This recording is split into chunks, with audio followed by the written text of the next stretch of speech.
Sziasztok! Üdv újra a csatornán! A mai videóban a világ legfurcsább törvényeiről és szabályairól lesz szó. Készüljetek fel, mert amit ma hallani fogtok, az annyira bizarr, hogy talán el sem hiszitek. Tényleg börtönbe kerülhettek Szingapúrban, ha rágógumit visztek be az országba. És tudjátok, hogy Olaszországban bizonyos strandokon tilos homokvárat építeni? Maradjatok velem, mert ez még csak a kezdet.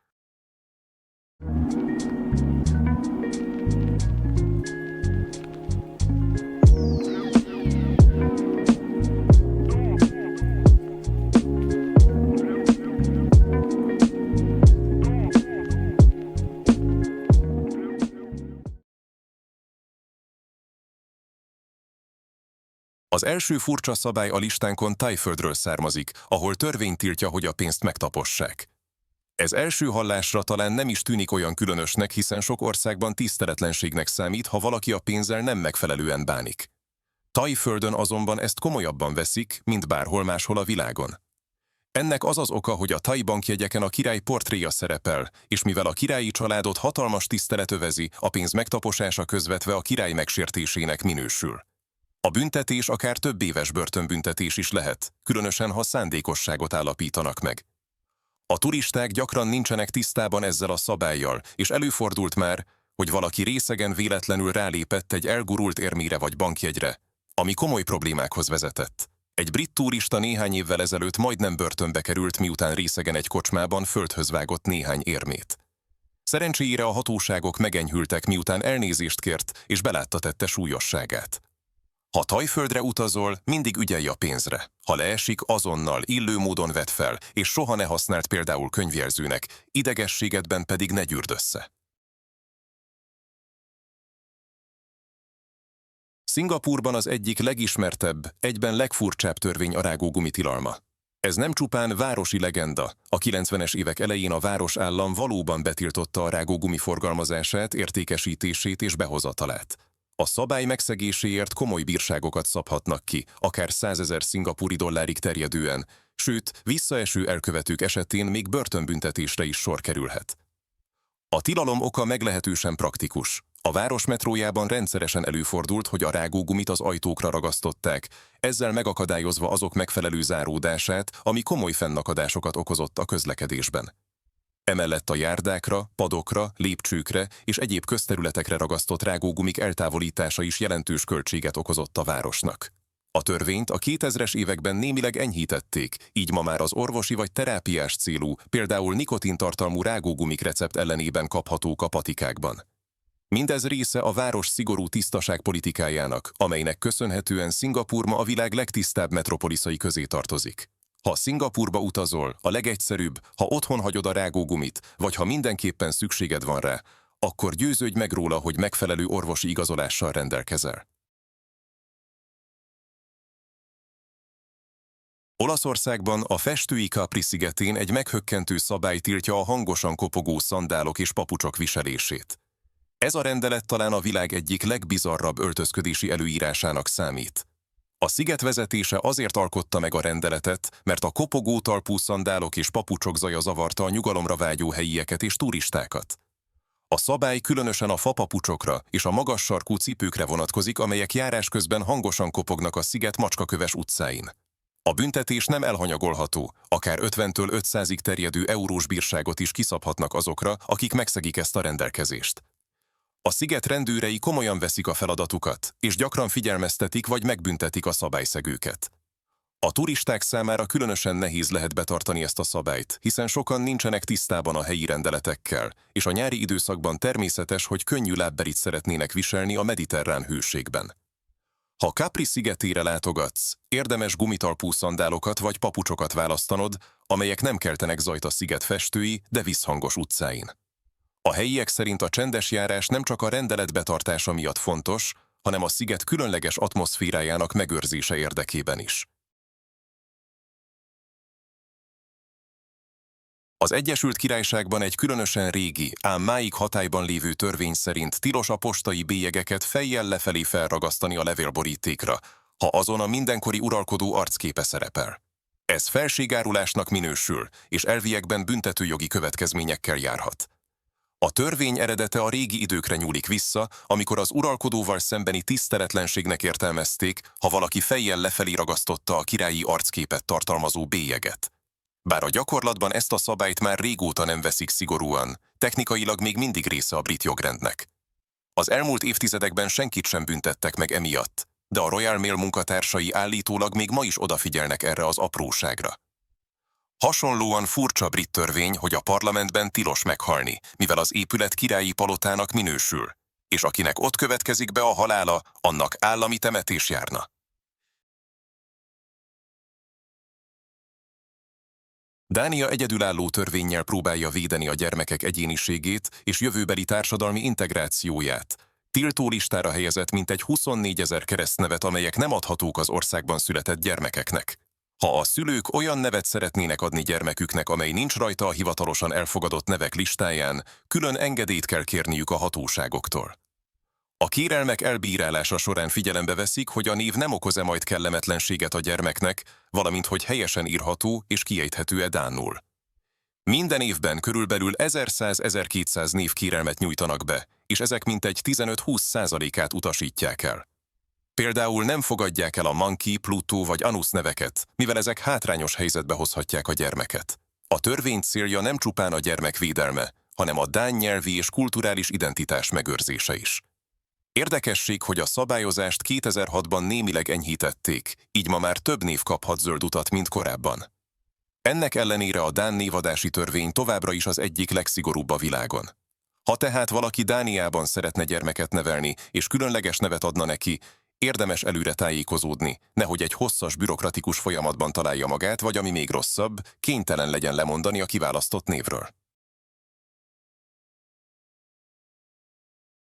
Japánban a túlsúly elleni küzdelem részeként bevezettek egy meglepő jogszabályt, a Metabó törvényt.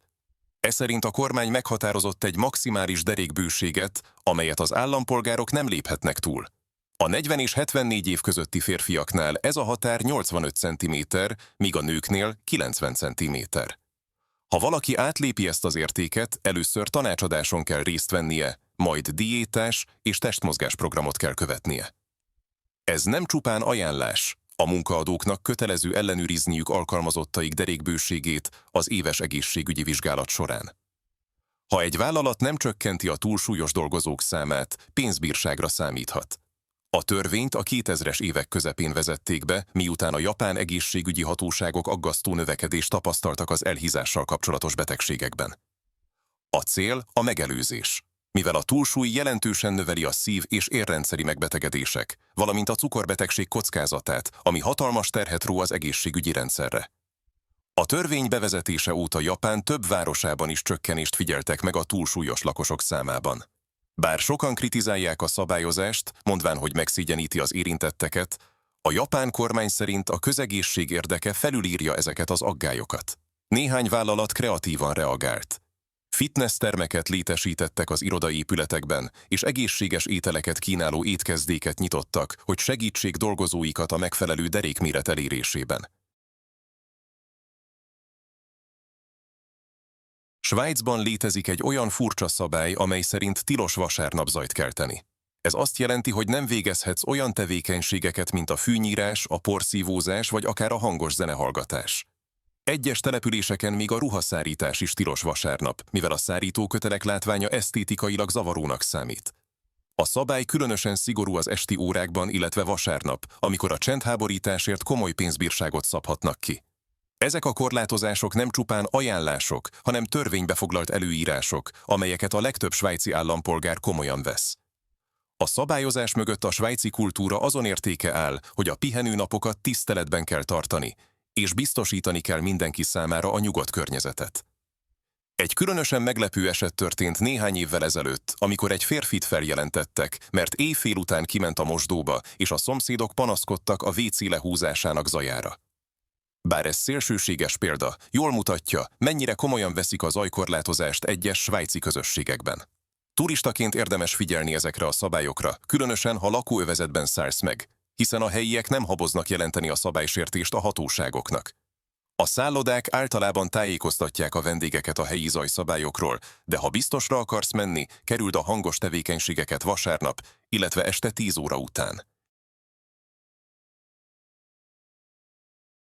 Szaúd-Arábiában egészen a közelmúltig érvényben volt egy törvény, amely megtiltotta a nőknek a vezetést.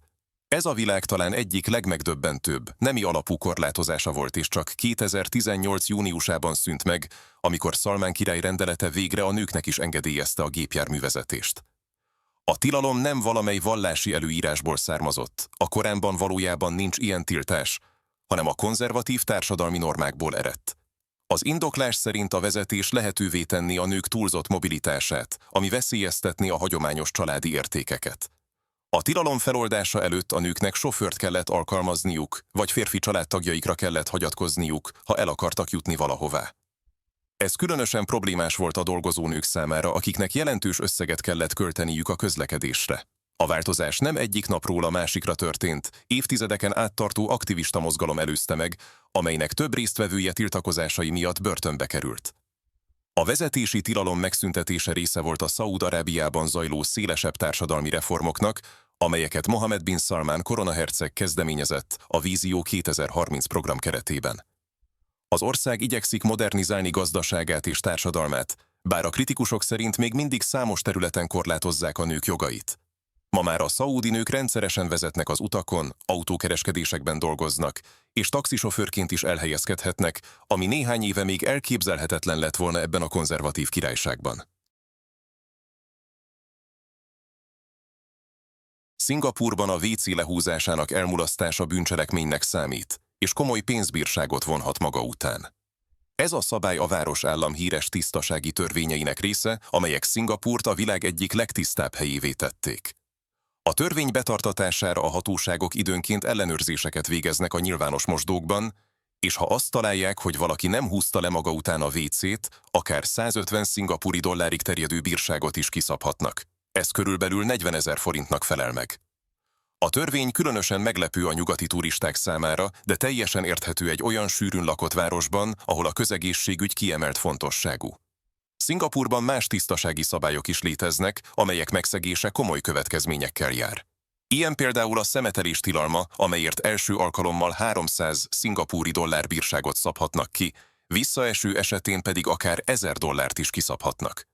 A legkirívóbb esetekben közérdekű munkára is kötelezhetik az elkövetőt. Ilyenkor gyakran láthatósági mellényben kell utcát söpörnie. A szigorú büntetések miatt a turistáknak különösen ügyelniük kell a tisztasági szabályok betartására. Egy japán turista 2019-ben fizetett jelentős bírságot, miután nem húzta le a WC-t egy bevásárlóközpont mosdójában, és teljesen megdöbbent, amikor megtudta, hogy ezért megbüntethetik. Ugyanakkor ezeknek a szigorú szabályoknak köszönhetően Szingapúr nyilvános mosdói általában kifogástalan állapotban vannak, ami különösen értékes egy nyüzsgő világvárosban. Ez volt a mai videó a világ legfurcsább törvényeiről. Ha tetszett ez a tartalom, ne felejtsétek el bekapcsolni a csengőt, és feliratkozni a csatornára, hogy ne maradjatok le a következő videókról sem. A komment szekcióban pedig írjátok meg, hogy ti milyen furcsa szabállyal találkoztatok már az utazásaitok során, vagy esetleg a saját lakóhelyeteken milyen különös rendeletek vannak érvényben. Köszönöm, hogy velem tartottatok, találkozunk a következő videóban.